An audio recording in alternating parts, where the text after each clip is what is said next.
Hey, so I wanted to discuss the three factors that impact your investment results. And these are three very simple things, but how you play with them, how you maneuver them is really going to determine the amount of wealth you have and determine the amount of generational wealth that you can pass on. So it's actually very, very, very simple. Just three things, and they're going to determine everything pretty much for you. So I'm going to flip to the whiteboard, show you those few things, and we're going to see the screen that you have now. We're going to play around with a few numbers to illustrate how these things can affect you moving forward. Three things are very simple. Warning, disclaimer, I'm not the greatest artist in the world or the greatest grammarian, so my spelling may or may not be terrible. My drawings may or may not be terrible, but I really like using the whiteboard, so we're just gonna have to deal with it. But it might not be that bad. You never know. I just want to warn people in advance. So the three things are: the first thing is risk. So that's how much risk do you want to take, which really determines what you invest in,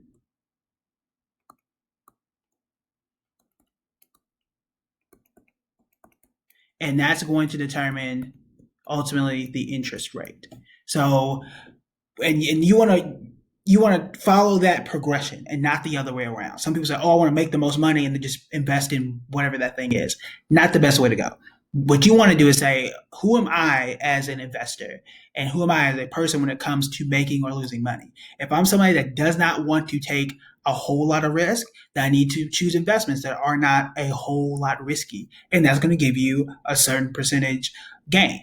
And that's how you need to choose your investments.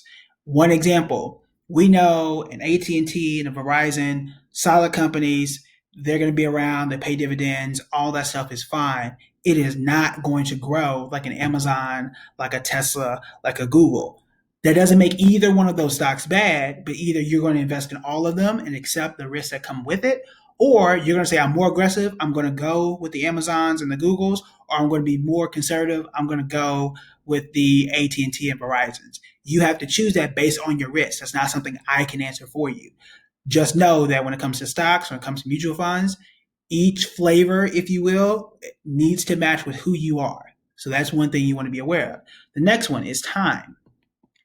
This is the one that we cannot control. And for some odd reason, I'm going to draw a clock. I know I got kicked out of art class because I was so bad in like the seventh grade. So there you go. It's a clock. No, it's not that great. So time is the one you can't control. For example, I may only have, let's just say most people retire at 65. I'm just throwing that number out just to make it really easy. So I'm 30. I only have 35 more years for me to invest so I can quit and do all these other things. People who that you see online say, "Oh, I retired early." Well, that's because they were either a lot more risky and invested in some things that worked out for them, or they used the last factor. So anyway, the time factor, the reason why I'm investing for my son now is because he can have, assuming 65, and that number can change, he'll have 65 years to invest and he'll just be 65. And he can live off that money forever, right? So that's one thing that you can't control, though. Let's say if you're in your 50s and you only have 15 years left to invest, but you want to invest, then you're either going to have to change that risk and be more risky, or you have to put in a lot more money. And that brings us to the last one, which is money, which is essentially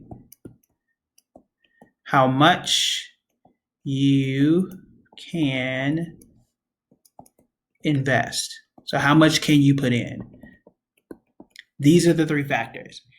So if you're not risky, let's say you don't want to invest in anything crazy, you want to protect your money as much as possible, you need to have these two things working for you.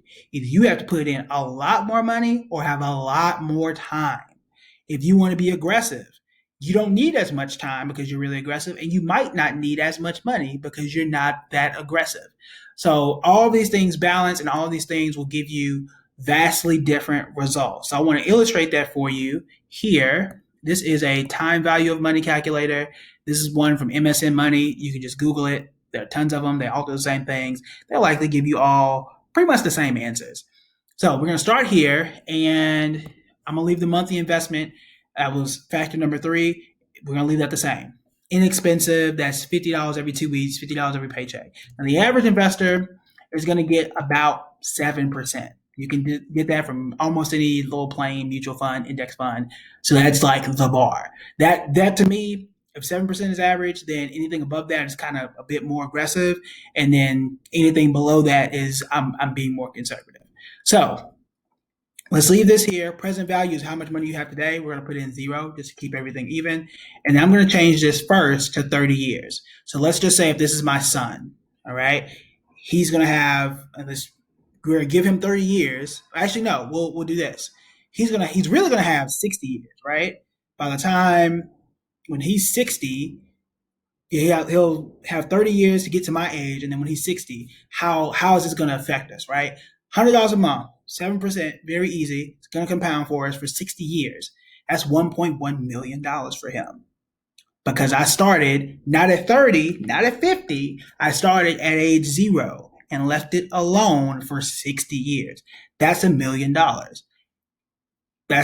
ain't bad. That's not really bad at all. Now, is he going to wait for 60 years? Will he need to pull out for a house or college? All those factors are definitely things that we would want to be concerned about. I'm just going to click this button to more details here.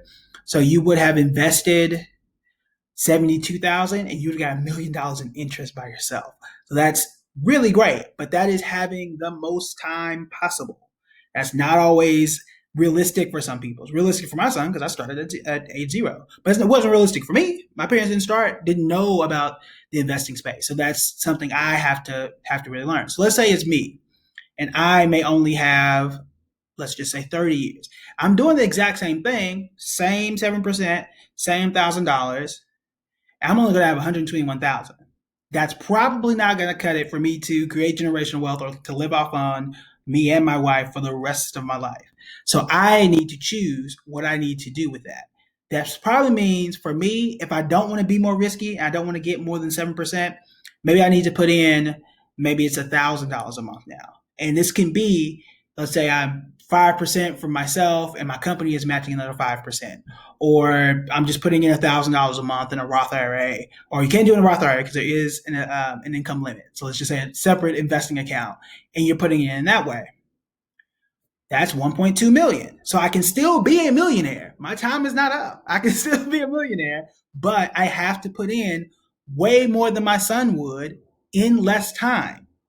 So those are the two factors we moved. I put in more money, I had less time with the exact same amount of investment, and I hit the $1 million mark. So when I turn 60, I can be a millionaire. My son turns 60, he too can be a millionaire. What are some other things that we can change? Let's say that I can afford. See, I don't have enough money to put in $1,000 a month, but I can do 250. Okay. Now let's say I'm a little more aggressive. I don't want just an index fund. I want to do, the Amazons, the Googles, Microsofts, things like that. And I want to be a bit more aggressive.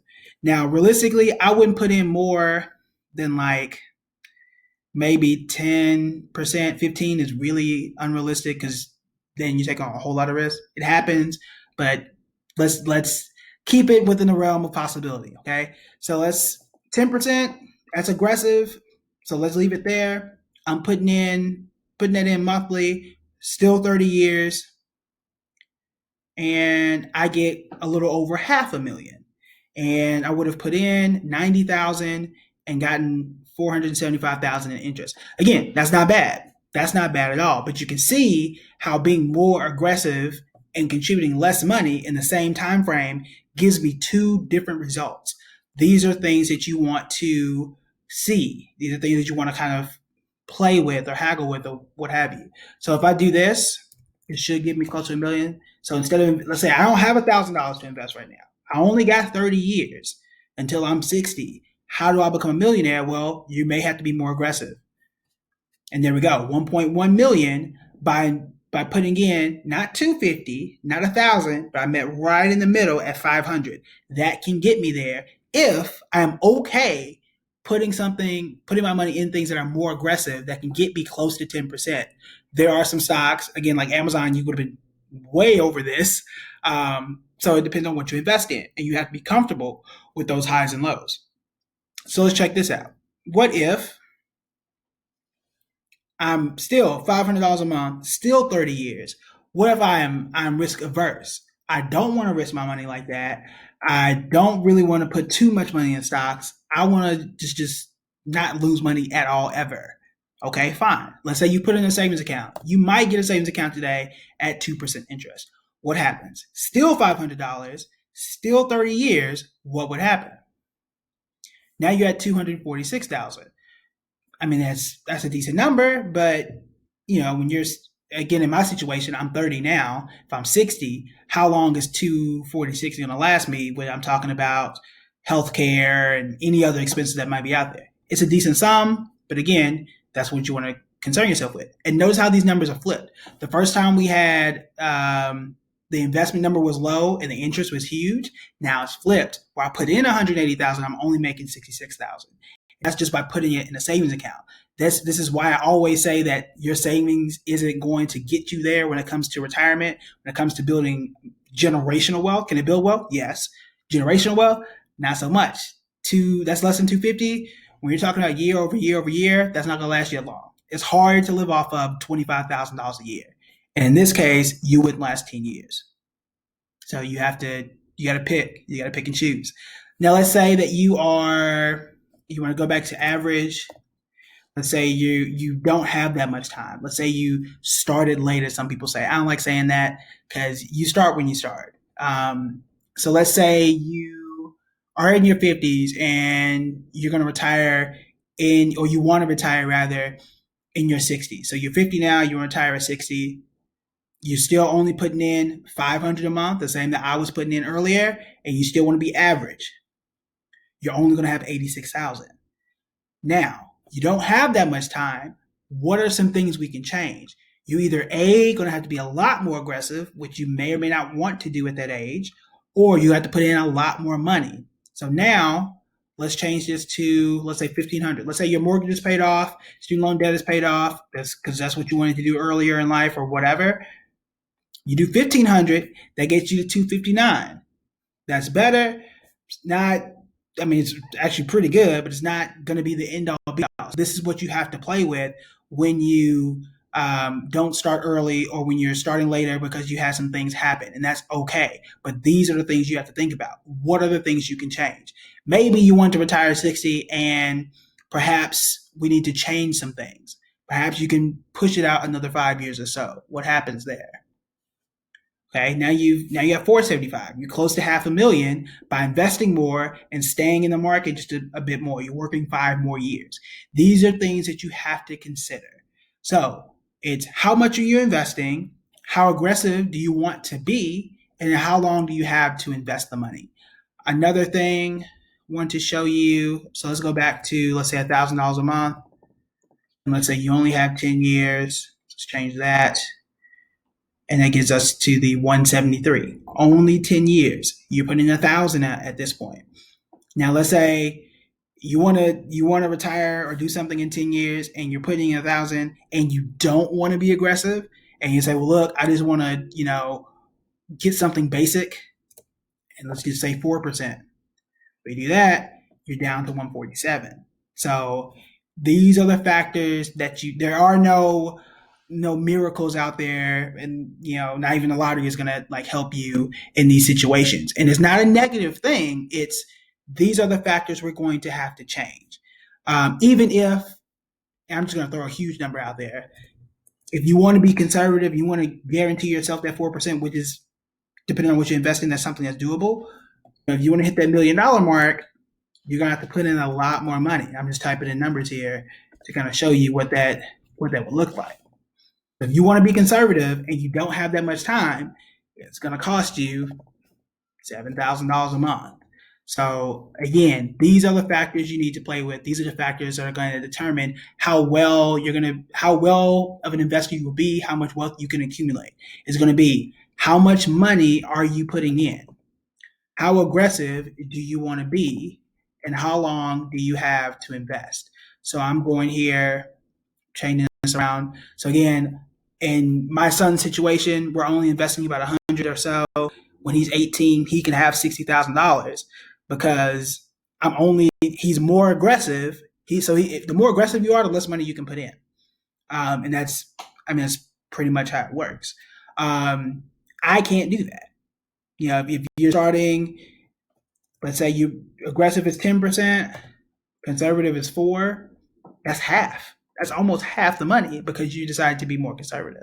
So the name of the game for you is figure out where you want to be. How much can you invest? How much time do you have? And then how aggressive do you want to be? That's what's going to determine everything. And it's all basic math. I do this all day. I play with it all the time. But these are things that are going to determine how successful of an investor you would be. And it's going to give you a realistic comparison. Like I was saying earlier with the numbers that we were looking at with 250 and 400,000, like, is it a lot? Is it going to be enough for you to retire? That actually depends. There are people who can live fine off of 400,000 for the rest of their lives. That's totally fine. So it all depends on what your goals are. So don't be discouraged. You're older and you feel like you started at 50, you started at 55. Don't be discouraged. It all depends on what your goals are. Some people want to continue working forever. That's fine because it's something that they love, right? So it all depends. Notice here we put in 10 years, so shorter time period, less aggressive, and only $100 a month. You're only getting 30,000 out of that. So better than nothing, but again, that's what's going to happen. So appreciate you for coming out to this video. Like the page, hit share, subscribe, all of those things. You also want to check out buildingbread.com/webinar if you want to learn more things like this, if you enjoyed this content. So I appreciate you coming out, and I'll see you guys later.